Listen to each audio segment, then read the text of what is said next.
Hey, Gabriel, Hey, Gaybros Jose.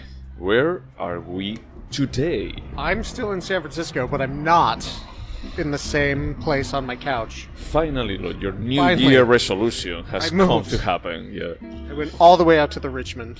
yeah. Actually, this is not only about like you moving from home. It's actually me visiting San Francisco and Welcome recording home, buddy. face-to-face. Welcome home. And we actually come like to one of our, well, at least one of my favorite spots. I would say this is in our top 5 together favorite Mhm. bars in San Francisco. Probably in my top 2. Really? Yeah, Uh, I like this place. I I mean, would say besides Lone Star, which we recorded out of convenience, this is probably the place we recorded the most. you think? What, like twice? This is absolutely our 3rd, probably our 4th or 5th. I'm not going to go back, and I don't recommend anyone to go back to those episodes. But yeah, we're recording at Trader Sun. That is my favorite, like, Thai tiki bar, I could say. It's a San Francisco institution, Yeah, a staple of the community. and it hasn't been updated since like the 50s. But actually talking about updating a classic, and maybe why that's not needed, or maybe yes, I don't know. What did we watch this time? So we got a little confused about whose pick it was. Apparently last week's should have been my pick. I gave it to you, or I told you it was your pick. So this is my pick, right? Yeah, I think so. Okay, so I quote-unquote picked All Quiet on the Western Front, mostly because it got nominated for a bunch of Oscars. Yeah, I was surprised actually for being like a foreign movie. Is that the last time that something like that happened? It was with Parasite, and I was wondering if do we need to get ahead of the curve? Are we going to be like just like not cool enough if we don't watch this movie now? I understand the question. Also, this was perplexing to me because there is another film called All Quiet on the Western Front that I think came out in 1930. So 1930, so almost before like 100 World War years II. ago, this Oh, film wow. came out. Total classic, Yep. super important film. But it's told from the perspective of an American's point of view in World War I. And so then Germany was like, we're going to take this classic American film and turn it about us. That's an interesting twist. I don't know that, but yeah, definitely is that from the perspective of the German side. So basically, we pick it just because of the Oscars. Because of the Oscars and because I don't like war films, but I was coerced into watching the original, and when I watched it, I was like, oh wow, this is was a good. really good movie. Okay. So I wanted to see Yeah, it. I won't ask you yet, like to compare this to the original one. But as this was your pick, I guess that I actually have to summarize something. And this is our movie about how meaningless and brutal war is. So of that genre, similar to how we have Blake genre of a specific type of movie, we have this one, and it follows like the story. There are like several like parallel stories. We have like the negotiation of the armistice, but it's like pretty secondary. We have like the general of the German troops, and then we have like the story of 4 kids that they are like sent to the front, and how their lives evolve on this in the last year of war.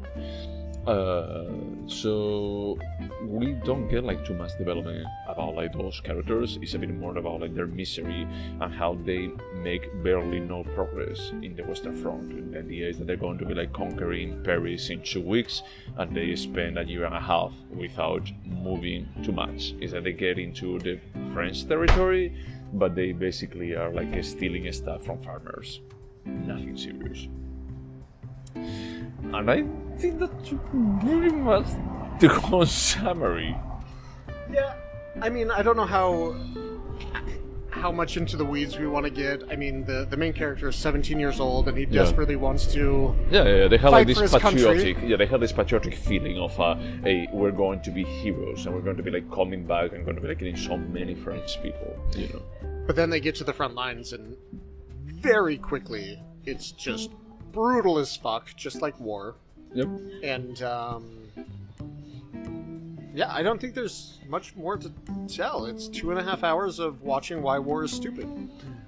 Yeah, and the thing is, like, as 1917 came out, like, what, 3 years ago? I think, not 2 years ago, probably just before the pandemic. Yeah. And it was like a epic piece, like a Hollywood studio kind of production.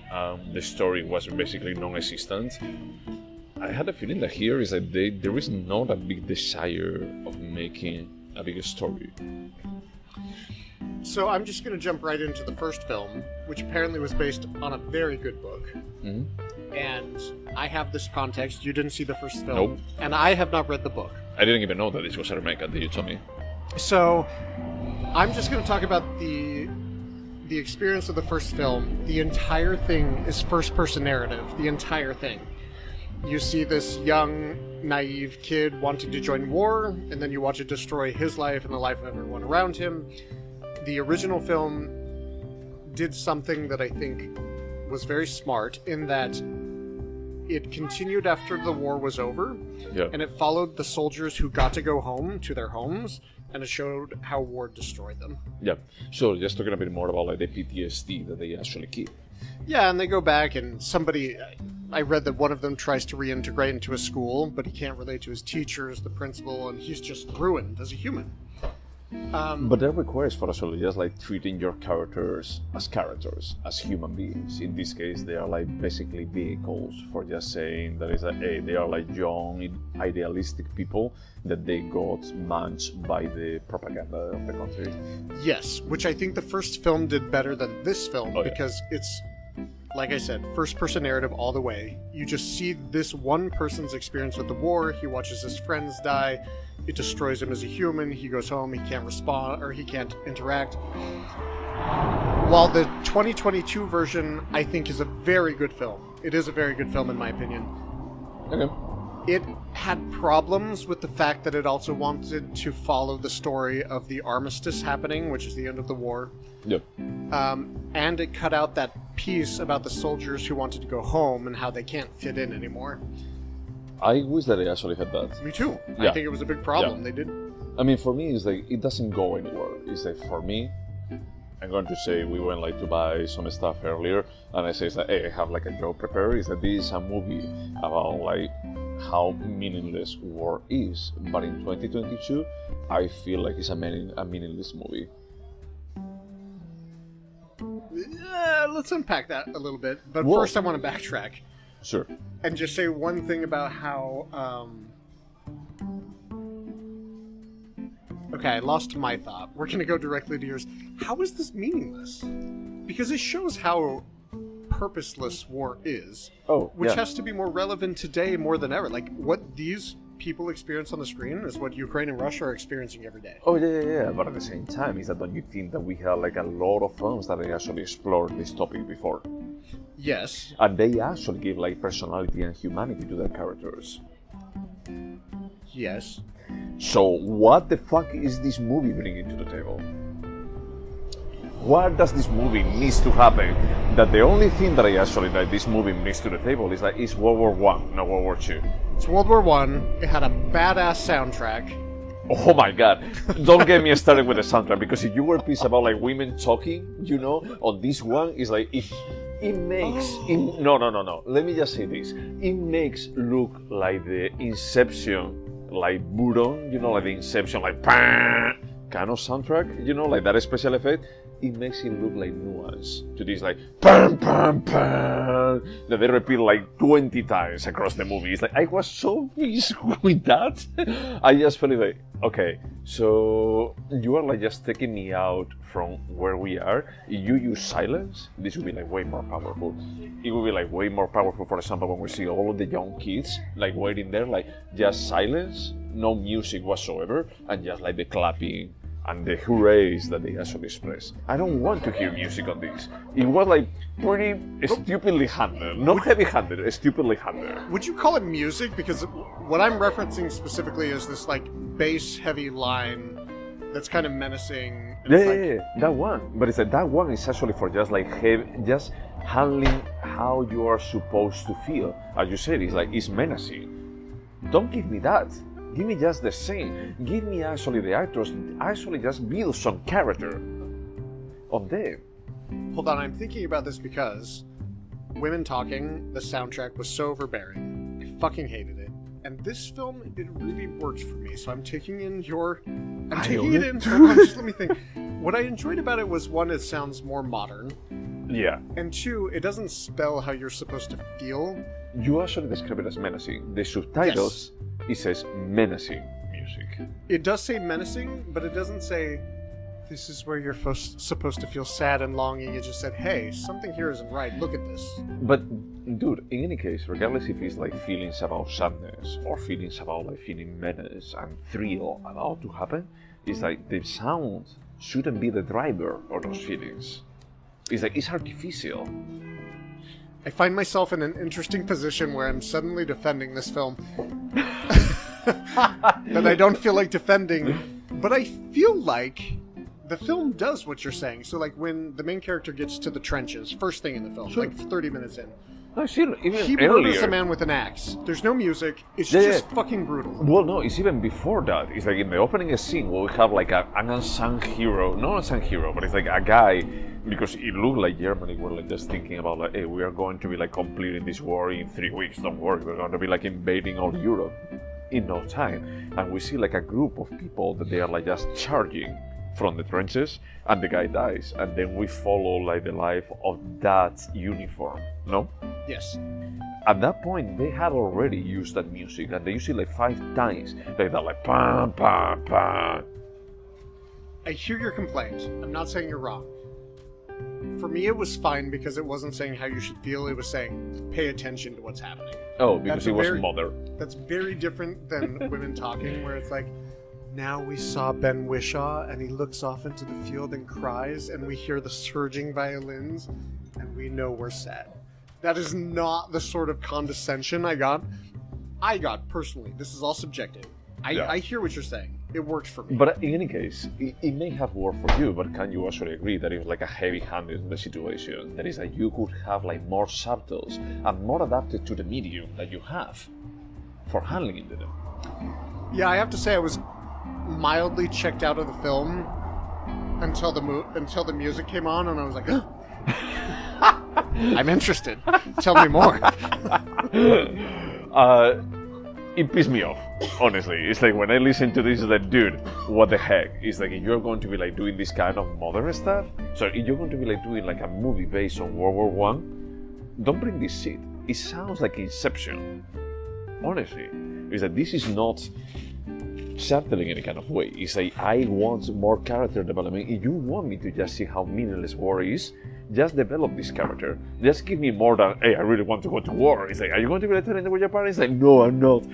It's like, no, I want more. It's like, it would be like more meaningful if I actually see what kind of life these characters have. And I actually see them like just suffering through all of this. But instead I actually get like a bah, bah, bah. Alright, that's fair.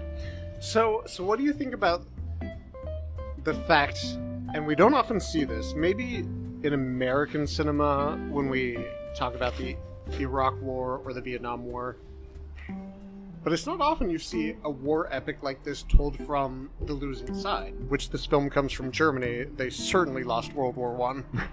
Sure. And two. No, they lost all the wars. all the world wars that they started. And somehow they're still super rich. I don't understand. Yeah, let's not get into politics or anything like that. That's a bit outside of the scope of this podcast. I appreciated that. That part is like, I felt like, okay, it's cool to actually see like a movie from the losing end.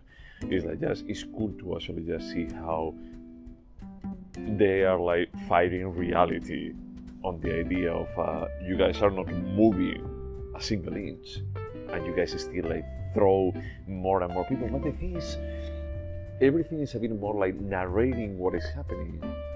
You know, like a bit more of an exposure, like high exposure kind of thing, kind of way of narrating, instead of actually like just showing it in a bit more of a nuanced kind of way. They say that, hey, we are going to get empty, like an empty country at the end. It's like, do we need to keep throwing more people at this? It makes no sense. It's that we are not going to win. What are we doing now? Is that this is a bit more about pride, more than actually just winning anything.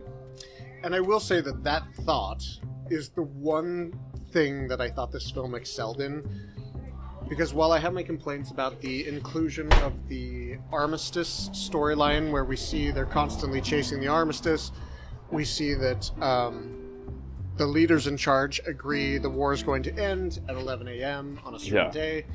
and then some German commander was like, "We're gonna end on a German victory, so go fight at 10:45." Yeah, and the guy, spoiler alert, he say, "I'm sorry, I'm going to be like spoiling this. I don't care if it's for the Oscars." He dies like at 10:59 about like not seeing peace.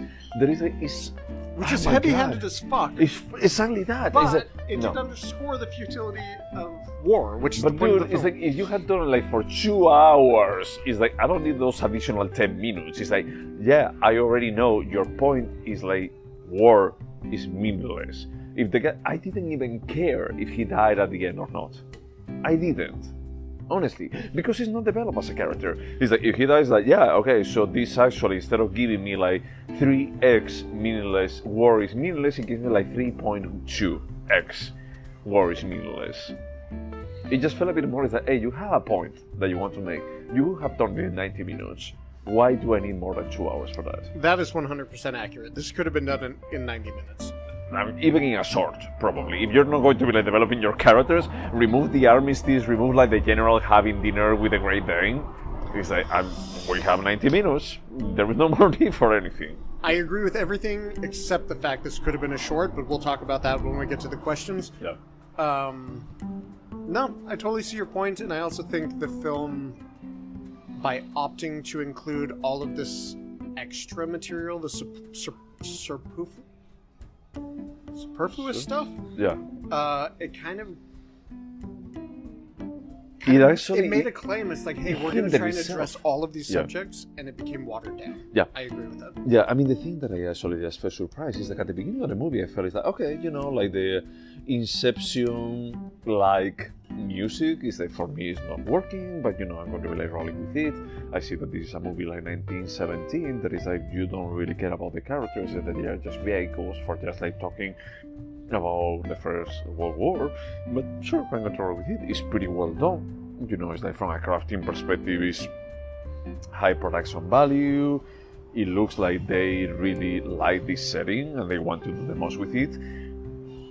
But the more that I watch of the movie, the least I like it. It's like as more that I progress, it was like just feeling like more and more upset with it about like, are you going somewhere?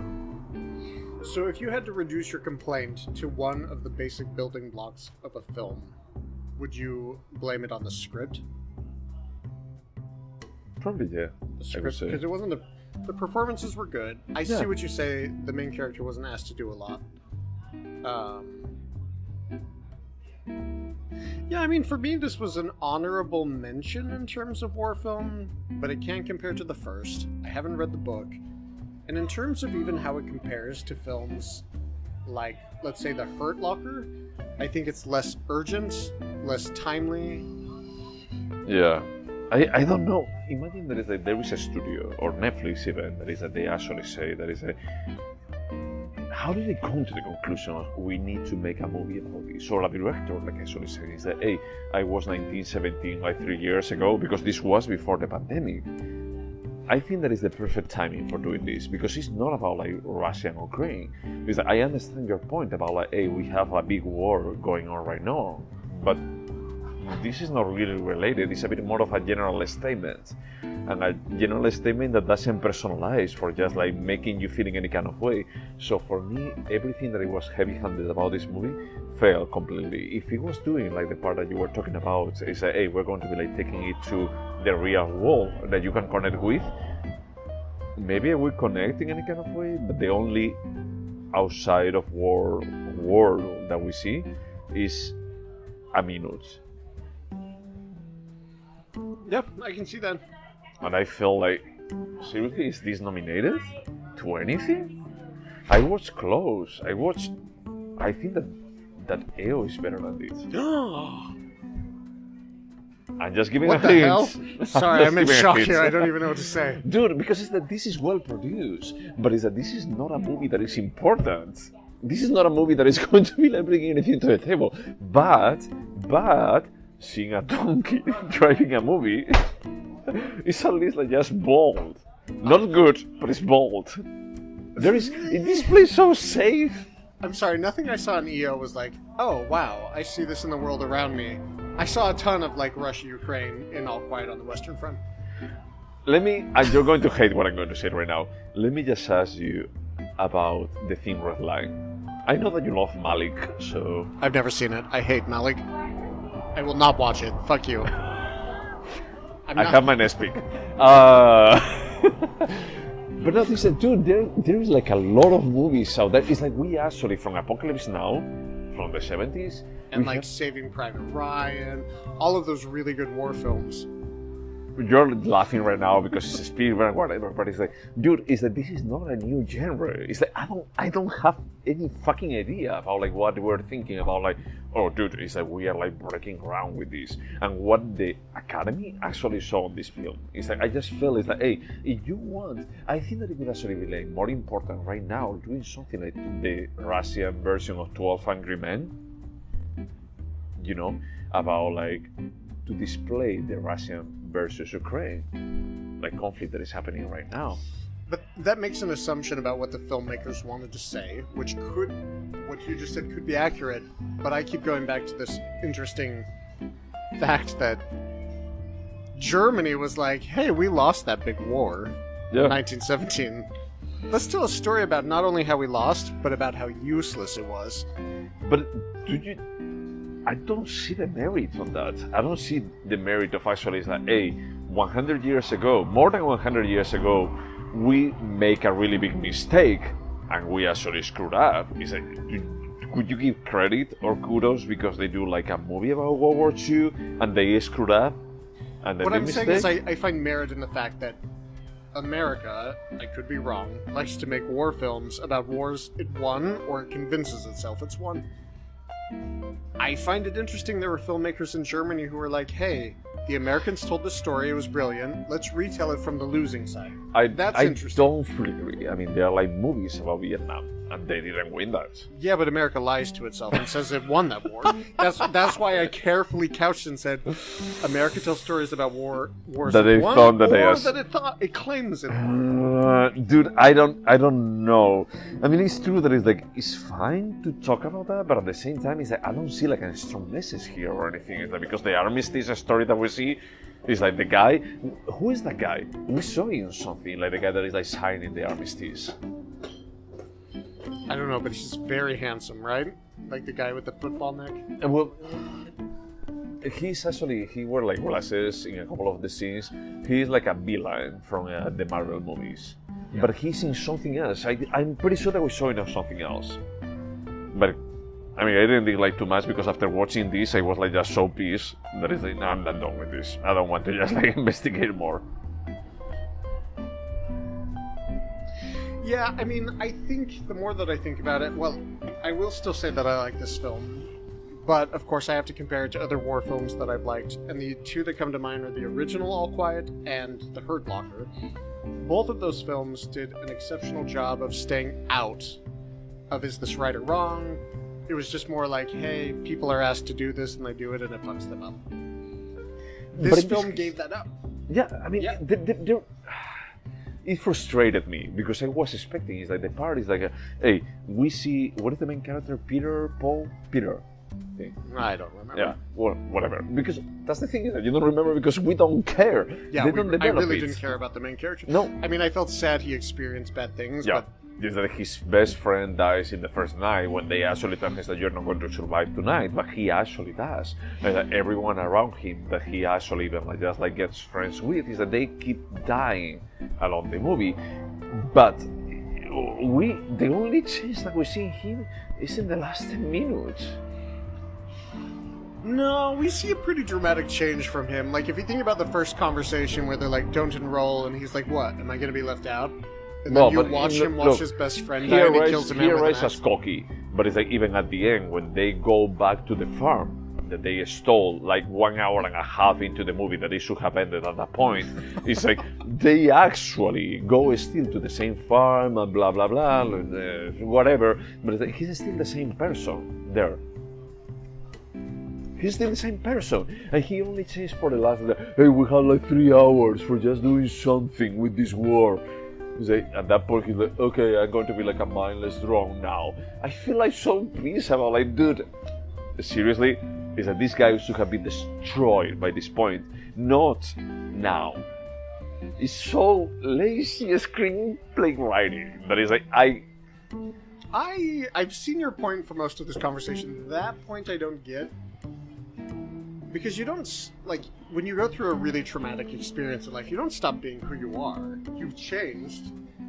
But, like, let's say I went through a crazy traumatic experience and I came out with you to a dive bar, we would still have a conversation. There would be things that were off about me, but it's not like I'm going to stop being me. And so I saw that. But that's the thing, is like in the last 15 or 20 minutes is when he actually starts being himself. In the last scene. Where he dies? The what? Where he dies? Yeah. That last attack is like he's like just a mindless drone, and they try to reinforce that. That's like part of his character development. But couldn't that be just a result of him, like, oh wow, war is so batshit insane that the war is ending in 15 minutes and I'm asked to fight one more time? But just tell me something. It's like if he was like as he was like a 30 minutes ago, well, 50 minutes in the movie, about like saying this, like, hey, we're going back home, but we're still going to be like stealing this eggs or whatever. Could you actually change in that kind of way? I don't see it, dude. It's that this guy actually spent like a year and a half in the front, like seeing how people die, seeing how like the other like how you say, like a squad, like arrived for just dying like directly. Is that I would have changed that way before that. It was a bit more, it's like, dude, you don't know how to write a script. It's like whoever the fuck wrote this script doesn't deserve.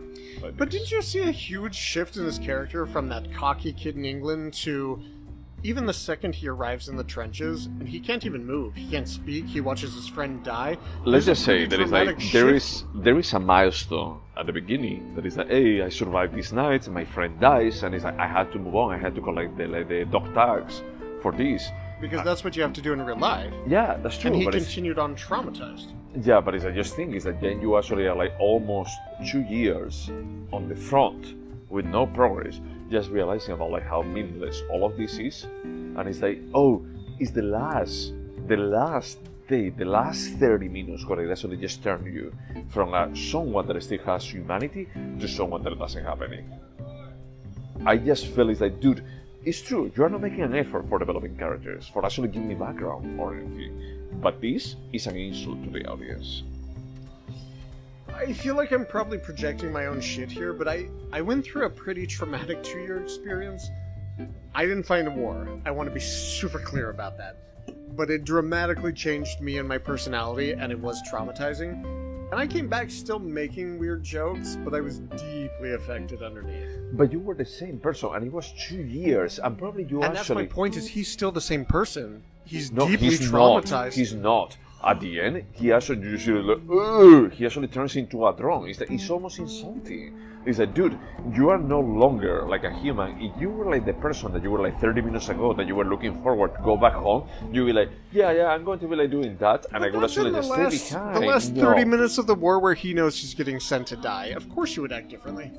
Of course you would act insane. He couldn't go. If he actually was the same character that we were seeing like 30 minutes ago, he couldn't go. But there is no desire. That's the thing, is like these characters are vehicles. It's like there is no desire for making like a congruent character. There is not. The desire is for actually making a point. And the point is like war is meaningless. And if you are going to be like making a point like war is meaningless, don't fucking make me watch more than 2 hours of a movie. I agree with that wholeheartedly. 100%. Yes. And I think that, unfortunately, while I did like this film, because of the choices the filmmakers made, it watered down that one very important point, that war is meaningless, and it tried to straddle that line where it's like, on this side war is meaningless, on this side we watch how the war resolved, and everything is fine. Sorry, I'm rolling my eyes right now. I just had a feeling this, like, after 2 May ties, he's like, this movie is rubbing me in the wrong way. I'm feeling like personally attacked. I'm sorry about that. Alright, well, let's go over the questions, but I do want to call out, before we do this, the critics' consensus on Rotten Tomatoes. I mean, it's... specifically says this film is both timely and timeless. Dude, like the part about like timely is like, dude, I just feel. No, like I say it as a joke because we have that question, but it was like, oh, Rotten Tomatoes answered that for us. For us. Would you watch it again? No. That was like a super fast way of saying no. Why not? I don't regret watching it, but like I said, the message is watered down. If I was gonna watch this film, I would watch the original again, which I loved. Yeah. You're selling me on watching the original, but the problem is I see it actually shares like the same title with this. I don't think that I want to get close to it. You should watch it in 1 year. 1 year from now. There is some time for just cooling it off. Okay. Yes. This one, I wouldn't watch it again. I mean, I think that this is like... It's funny because I think that like, this year had like amazing movies and pretty garbage ones. That is like, why were we like just thinking that this is a movie that we're going to be like talking like 2 years from now about it? You know? Because I think that Tar, we would talk about it. I think that, personally, I think that Bardo, we would talk about it. I will never talk about Bardo again. You would talk with me. I will about masturbate it. about Tar in 2 years, 5 years. I don't think that Everything Everywhere All at Once we would talk about it in 2 years. I have forgotten about that film. And I like that film, but I don't think about that film ever. But it's what I told you, is that this is like completely an entertainment, but it's not a meaningful entertainment. It's almost like nominated E.T. to anything, to best movie or best script. It's like, dude, this entertainment is fine. But this movie, no one is going to talk about it. No one. I agree. I was actually surprised it was nominated for so many Oscars. I was like, in 12 months, no one will remember this. Nobody. No, because there could be like another war movie about talking about like how meaningless it is. Yep. I said, we have this like from time to time. It's like 1917, it was almost like made on purpose about like, you are not going to care about anyone, and I'm not going to be like making an effort about like making any character meaningful. Is that this one like tried? But it tried in such a lazy way that it's like, I just feel almost like offended about like, hey, is this because you cannot write a script? Is because you cannot outline characters? Is because of that? Because it's fine, but Netflix probably shouldn't be giving you this budget for doing this. Yeah, I can see that. I see your complaints. I wouldn't call it because they're lazy. I think they were just misguided, but I completely agree with you, yes. Would you recommend this movie? No. I would recommend the original, 100%. Dude, you're tempting me. No, I wouldn't recommend this. Would you remember this movie? No. Nope. But you really remember the original one. I had to refresh my memory I could say. quite a bit. It's been 10, 15 years since I saw the original one. Is there anything artistic about this score? The score was just brilliant. I'm saying this to piss you off, and also because I mean it. I loved it. I was like, wait, is this A Knight's Tale with Heath Ledger, where we watch jousting competitions to modern music? Fuck! Okay. I'm feeling like piss right now. I know that you are like trying to piss me off and you are achieving your goal. But honestly, it's like, on Women Talking, is like, I actually told you that look, this is like heavy talking, like heavy handling in the situation. And for you, this was like the part that it offended you of the movie about like, hey, you shouldn't be doing like a movie about this topic like so heavy-handed. It's like you should actually have like a super strong script that it can write this. And for me, this was like a bit more of rounding the part about like, hey, you're being lazy with the script. I mean, even a bit with the cinematography, for not being able to develop like these tension moments without like the music. I'm not going to argue against you, although I will say that Women Talking was way lazier when it came to music than this film, in my opinion. In my opinion. I'm not saying I'm right. It just didn't grate me the same way. Okay, I see what you're saying. It's like, for me, this was a bit more about like just using like the same sound motif that it felt. It's like, dude, this is not so cool. Is that this? It was cool. It really was. It was not. No, it was not. You watch Inception, dude. It's like doing like a song like that is not cool. And doing like 3 sounds like that, I like hate a bit. that you compared it to that because, fuck Christopher Nolan. Also, he directed what, Dunkirk? Fuck you, Christopher Nolan. I'm going to be like doing a shout out because I know that one of my best friends, that he lives in the Bay Area. I'm sorry. He actually have like also the same kind of love-hate relationship with Christopher Nolan, and he says like Dunkirk is a good movie because he didn't have to write a female character. It's hilarious at the beginning. After I watched it, was like, "You're absolutely right." And he remembers like the only sentence that a female character says in the whole movie. There is a, "Yeah, you may be right. I think there is a bit of a Nolan problem that he has Wait, to write." is Aaron Sorkin cosplaying as Christopher Nolan? No, I think that Aaron Sorkin goes like a step beyond. It's like He is aggressively anti-women. Exactly. Christopher Nolan was like, women don't exist for me. It's like, no, women are like an accessory. It's like, but no, Sorkin is a bit more of a, women are a hurdle. Women are fucking stupid. Women are a hurdle that man has to work around. It's like, Christopher Nolan is like, well, they don't know better. But it's like, no, they know better, but it's like they decide to fuck up. Alright. Like in the newsroom. Like I have like 2 PhDs, but I'm going to be like tripping over every single chair because I'm in love. I just had to rewatch Newsroom with my husband. Let's not talk about it. That's the dumbest show ever made. Dumber than 6 Feet Under season 2. I'm just gonna say. Holy shit! Yeah, that was like a bit of a regression. I wouldn't remember it. And when we're talking about like, is there anything else to think about it?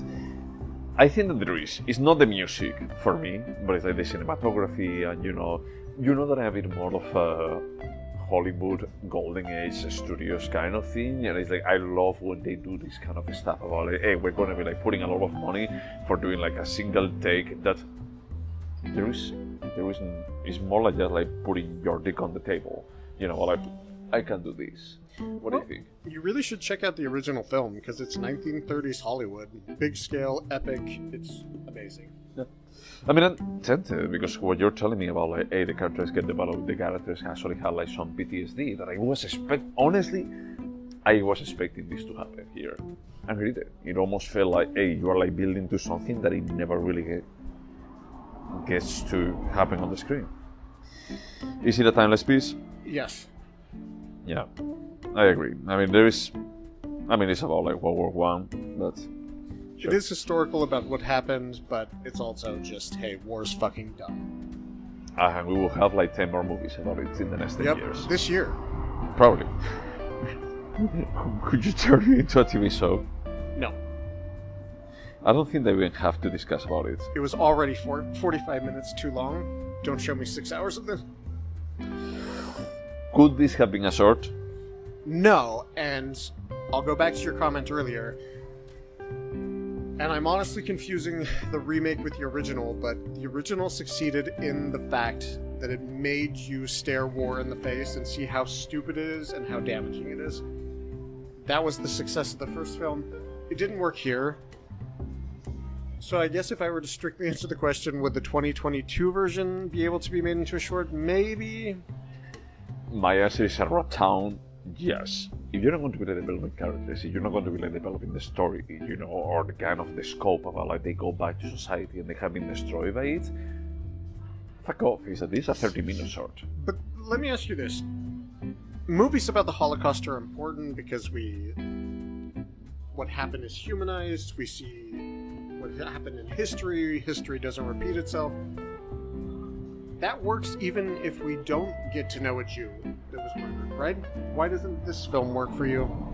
Because it took more than 2 hours without like progressing any kind of a story on it, or any kind of arc. So if it was an hour and 45 minutes, you wouldn't have that same complaint? Yeah, I wouldn't have the complaint about like, this is too long. Okay. Dude, I mean... No, it's fair, I was just curious. I was honestly curious. Well, but I mean, the thing is like, I would remove, as we said, is like the armistice part. I'm not completely sure that it does anything. It does not do anything. And like the part about like the general or whatever, you know, is like, does it add anything? I'm not that sure. It's only for the last scene where he says like, hey, let's go away, let's go with a bang, you know. You could remove it too. Okay, yeah, I can see that. It's like you could just cut like from the get-go like an hour from this movie, and you can cut like an hour from a 2 hours and 30 minutes. You could easily cut 30 minutes. I don't know that you could cut 90 minutes from this film. That's all I'm saying. That's it. Alright. I mean, that's fair. You have your opinion. You're entitled to it. You're wrong, but okay. Do you think that this movie could have been better?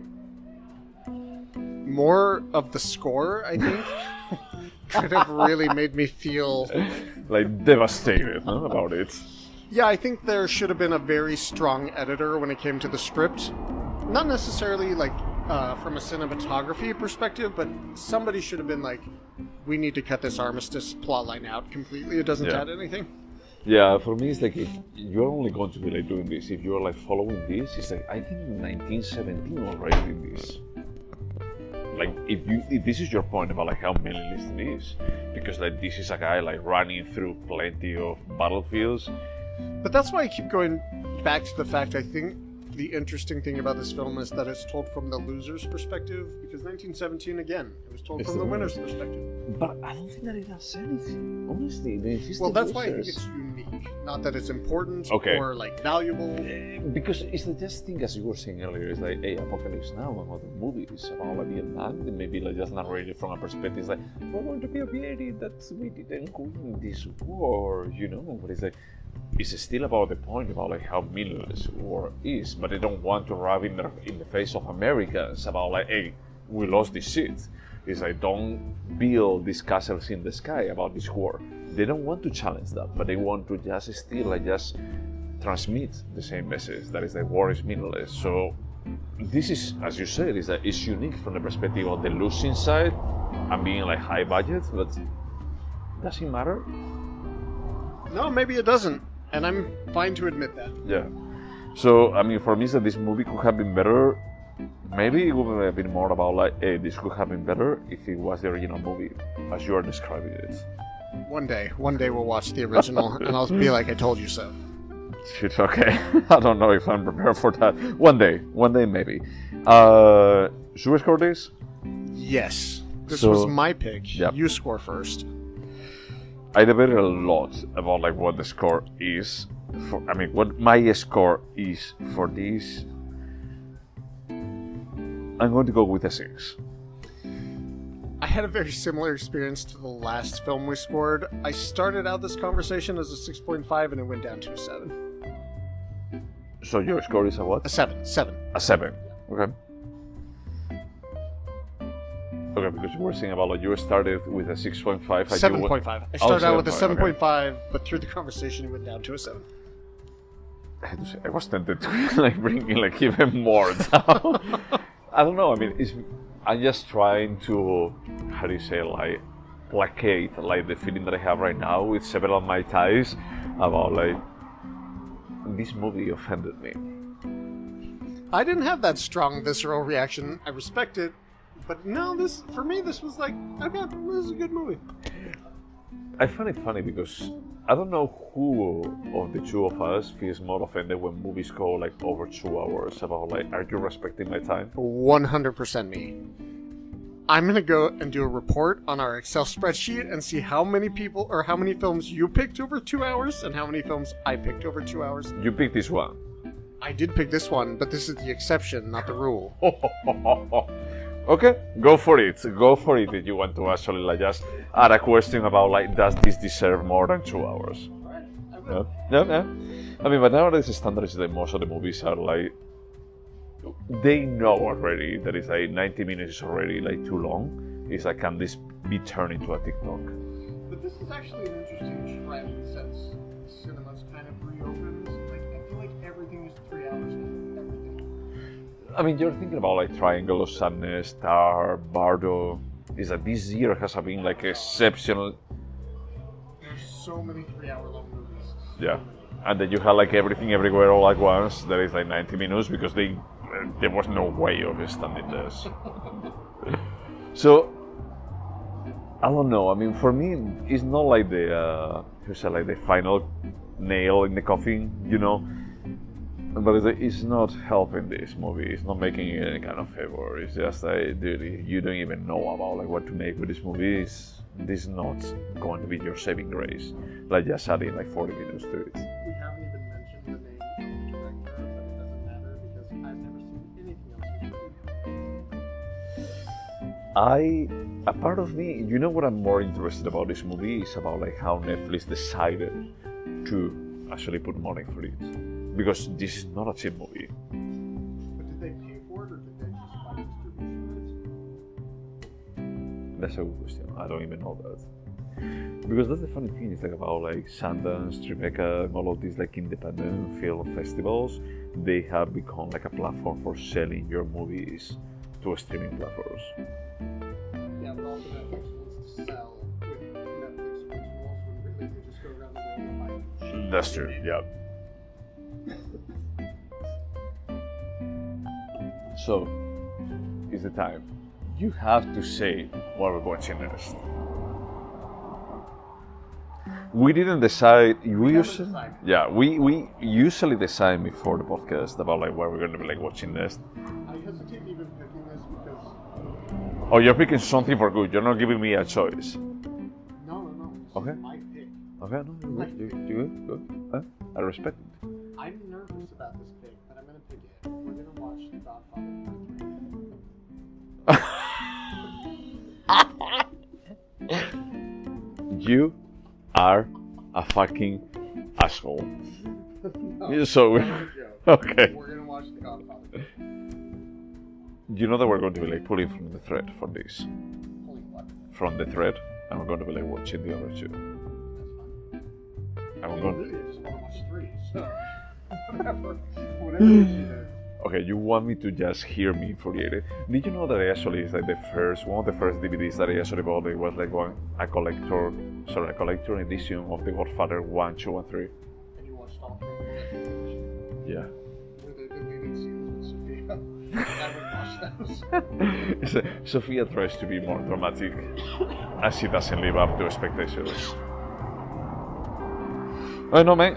I'm super excited. I love The Godfather. It used to be like when people used to ask me about like what is my favorite movie. Before I watch Citizen Kane, it would be like The Godfather. So This will be an interesting conversation. It's either going to be a 3-hour podcast or about 15 minutes. Where we're like, yeah, I like it. okay, yeah, that's fine. It's like, what can you say about it? It's really like it. Okay. So to everyone like listening to us, sorry for the car noise and anything else. Okay, bye.